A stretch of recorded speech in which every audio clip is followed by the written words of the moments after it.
శుభమస్తు.co కమ్మవారి ప్రత్యేక వివాహ వేదిక. కమ్మనైన వివాహాలకు అమ్మలాంటి చిరునామా. అమెరికా అదో కలల ప్రపంచం.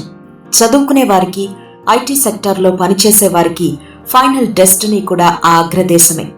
ఎలాగైనా యుఎస్ వెళ్లాలని, అక్కడే సెటిల్ అవ్వాలని, లైఫ్ అంతా ఎంజాయ్ చేస్తూ బతికేయాలని ఆశించని వారు ఉండరు. డాలర్ డ్రీమ్స్ లో మునిగి తేలని యూత్ ఉండదు. అమెరికాతో అంతలా అటాచ్ అయిపోయారు మన తెలుగు వాళ్లు. ఇక్కడ గ్రాడ్యుయేషన్ అయిపోగానే అమెరికాలో ఎంఎస్ చేయాలని ప్రతి బీటెక్ స్టూడెంట్ భావిస్తాడు. ఇక్కడ ఐటీ జాబ్ చేసేవాళ్లు అమెరికాలో ఛాన్స్ కోసం చూస్తూ ఉంటారు. ఏ కంపెనీ నుంచి అవకాశం వచ్చినా H1B వీసా కింద ఫ్లైట్ ఎక్కేయాలని ప్లాన్స్ చేస్తూ ఉంటారు. ఇలా ఎన్నో వేల మంది ఇప్పటికే అమెరికాకు చేరుకుని స్థిరపడ్డారు కూడా. ఇలాంటి వారిలో కమ్మ కులానికి చెందిన వారు కూడా చాలా మందే ఉన్నారు. 1960-70 ప్రాంతంలో డాక్టర్లుగా అక్కడికి వెళ్లి స్థిరపడిన వారు ఇప్పుడు ఐటీ సెక్టార్ను ఏలుతున్నారు. అయితే నిన్న మొన్నటి దాకా అలా వెళ్లిన వారికి, భవిష్యత్తులో అక్కడికి వెళదామనుకునే వారికి ఎలాంటి ఇబ్బందులు ఉండేవి కావు. కానీ ఇప్పుడు సీన్ రివర్స్ అయింది. అమెరికా కాస్త అమోరికా అనేలా పరిస్థితి తయారైంది. ట్రంప్ అధ్యక్షుడు కాగానే మనవారి డాలర్ డ్రీమ్స్ ను చిదిమేస్తున్నారు. ఆయన కొట్టిన దెబ్బకు అమెరికా వెళ్లాలనుకుంటున్న భారతీయులు, ముఖ్యంగా మన తెలుగువారు విలవిల్లాడిపోతున్నారు. అసలింతకీ అమెరికాలో ఇప్పుడున్న పరిస్థితి ఏంటి? యుఎస్ లో ఏం జరుగుతోంది? డాలర్ డ్రీమ్స్ ఇక కలగానే మిగిలిపోతాయా? ఈ ఎపిసోడ్ లో ఇన్డెప్త్ గా చర్చిద్దాం. అమెరికా వెళ్లి స్థిరపడాలనుకున్న భారతీయుల ముందు ప్రధానంగా 2 ఆప్షన్లుంటాయి. అందులో ఒకటి అక్కడికెళ్లి చదువుకుని అక్కడే సెటిల్ అవ్వడం. రెండోది ఏదైనా కంపెనీ ద్వారా అక్కడికి వెళ్లి ఉద్యోగం చేస్తూ గ్రీన్ కార్డుకు అప్లై చేసుకుని స్థిరపడిపోవడం. మన తెలుగువారు, అందులోనూ కమ్మ యూత్ ఎక్కువగా ఈ రూట్నే ఎంచుకుంటున్నారు. చాలా మంది ఇక్కడ బీటెక్ పూర్తయ్యాక యుఎస్ లో ఎంఎస్ చేసేందుకు వెళుతున్నారు. F1 వీసాతో అక్కడ చదువు పూర్తి చేసుకుని ఆ తర్వాత కొంతకాలం పాటు వర్క్ పర్మిట్ పొందుతున్నారు.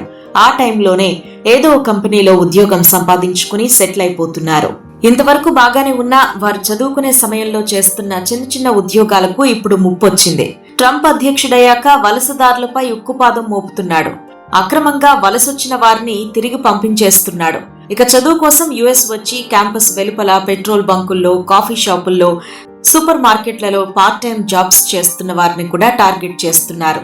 వాస్తవానికి F1 వీసాపై చదువు కోసం అమెరికాకు వచ్చిన వారికి క్యాంపస్ బయట ఉద్యోగం చేసుకునే హక్కు లేదు. ఏం చేయాలన్నా క్యాంపస్ లోపలే పనిచేసుకోవాలి. వారానికి 20 గంటల పాటు క్యాంపస్ లో ఉద్యోగం చేసుకునేందుకు వెసులుబాటు ఉంటుంది. అది కూడా library, lab, commercial stores, teaching, technical assistant jobs లాంటివే చేయాలి.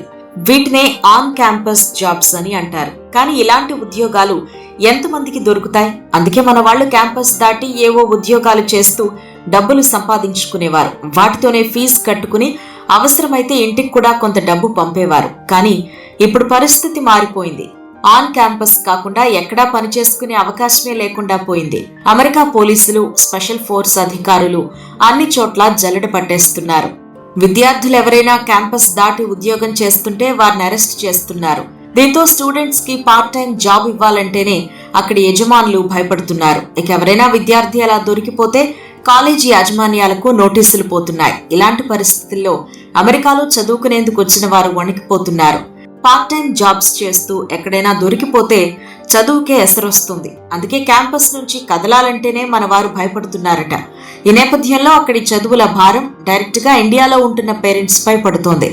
డబ్బున్న మహారాజులైతే పర్వాలేదు, కానీ మధ్యతరగతికి చెందిన ఎంతో మంది తల్లిదండ్రులు అప్పు సొప్పు చేసి పిల్లలను అమెరికా పంపుతున్నారు. బ్యాంకు లోన్లు, తెలిసిన వారి దగ్గర అప్పులు చేసి పిల్లల కోసం ఆరాటపడుతున్నారు.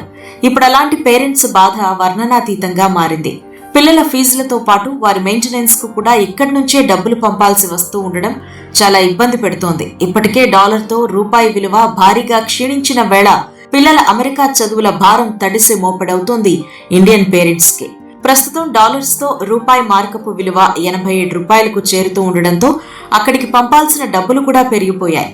పిల్లలు యుఎస్ వెళ్లి బాగా సెటిల్ అవుతారని, తమకు కూడా వృద్ధాప్యంలో డబ్బులు పంపుతారని సంబరపడ్డ తల్లిదండ్రులు ట్రంప్ దెబ్బతో అల్లాడిపోతున్నారు. ఇక్కడి నుంచి పిల్లలకు డబ్బులు పంపలేక, తీసుకున్న రుణాలకు వాయిదాలు చెల్లించలేక నరకయాతన అనుభవిస్తున్నారు.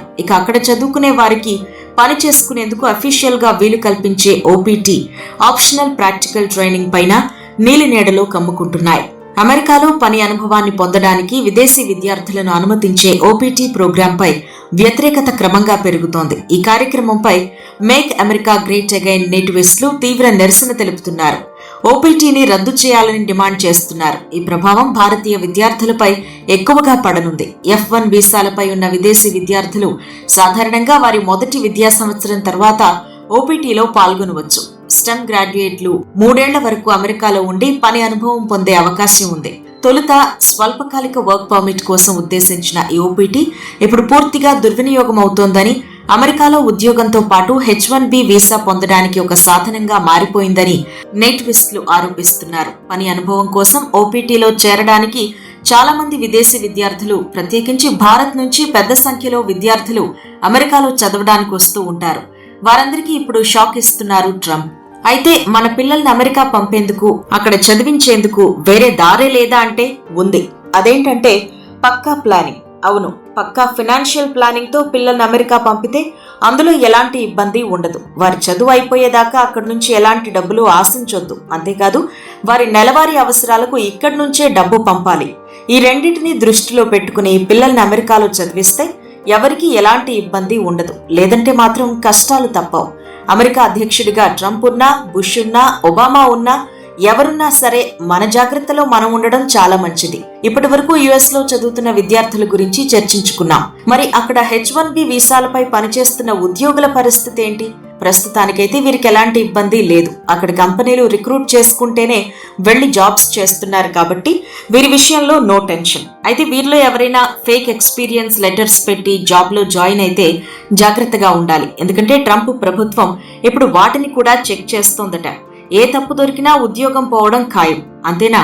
ఒక్కసారి జాబ్ పోయిందంటే అక్కడుండేందుకు అమెరికా చట్టాలు ఒప్పుకో, వెంటనే ఫ్లైట్ ఎక్కాల్సిందే, లేదంటే అరెస్ట్ తప్పదు. అయితే అమెరికా ఉద్యోగాలు అమెరికన్లకే అనే నినాదం మెల్లిమెల్లిగా పెరుగుతోంది. దీని నేపథ్యంలో అక్కడి కంపెనీలు స్థానికులకే ఉద్యోగాలు ఇస్తే మాత్రం మనవారికి భవిష్యత్తులో కొంత ఇబ్బంది తప్పదు. కానీ మన వాళ్ళు తీసుకుంటున్న శాలరీకి అమెరికన్లు మాత్రం పనిచేయరు. అందుకే అక్కడి యాజమాన్యాలు విదేశీయులకు, ప్రధానంగా భారతీయులకు అధిక ప్రాధాన్యం ఇస్తాయి. తక్కువ డబ్బులకే మంచి టాలెంట్ ఉన్న వాళ్ళు కావాలి అంటే అక్కడి మేనేజ్మెంట్లకు ఇండియన్సే కనిపిస్తారు. సో H1B వీసాలపై పనిచేస్తున్న భారతీయులకు అంతగా ఇబ్బంది లేదని చెప్పుకోవాలి. ఇక అమెరికా తర్వాత మన వారి దృష్టి కెనడా పైనే పడుతుంది. కానీ ప్రస్తుతం అమెరికా, కెనడా, మెక్సికో లాంటి దేశాలపై భారీగా సుంకాలు విధిస్తూ ఉండడంతో ఆయా దేశాలు ఆర్థిక ఇబ్బందుల్లోకి జారుకుంటున్నాయి. దీంతో అక్కడి కంపెనీల్లో ఉద్యోగాలు కూడా తగ్గిపోవడం ఖాయం. అదే జరిగితే మన వారికి కెనడా ఆప్షన్ కూడా ఉండకపోవచ్చు. అయితే పక్కా ప్లాన్ తో ముందడుగు వేస్తే మాత్రం అమెరికాలో వచ్చిన ఇబ్బంది ఏమీ లేదు. ఇక మన దగ్గర చాలా డబ్బులుండి అక్కడేమైనా వ్యాపారం చేసుకోవాలనుకునే వారికి మాత్రం ఈ టైం సూపర్ అనే చెప్పాలి. ఎందుకంటే ఉత్పత్తి తమ దగ్గరే జరగాలి అనేది ట్రంప్ వాదన. అందుకే పెట్టుబడిదారులకు రెడ్ కార్పెట్ పరుస్తోంది యుఎస్ ప్రభుత్వం. ఏదేమైనా కొద్ది రోజుల్లో ప్రధాని మోదీ అమెరికాలో పర్యటించనున్నారు. ఆ సమయంలో ట్రంప్ తో ప్రస్తుతం మన వాళ్ళు ఎదుర్కొంటున్న ఇబ్బందుల అంశం చర్చకు రావచ్చు. మోదీ మాటను ట్రంప్ కొంతవరకు విన్నా భారతీయులకు ఇబ్బందులు తప్పవచ్చు. కానీ ఇదేమంత ఈజీ కాదు అనేది ఎక్స్పర్ట్స్ ఫీలింగ్.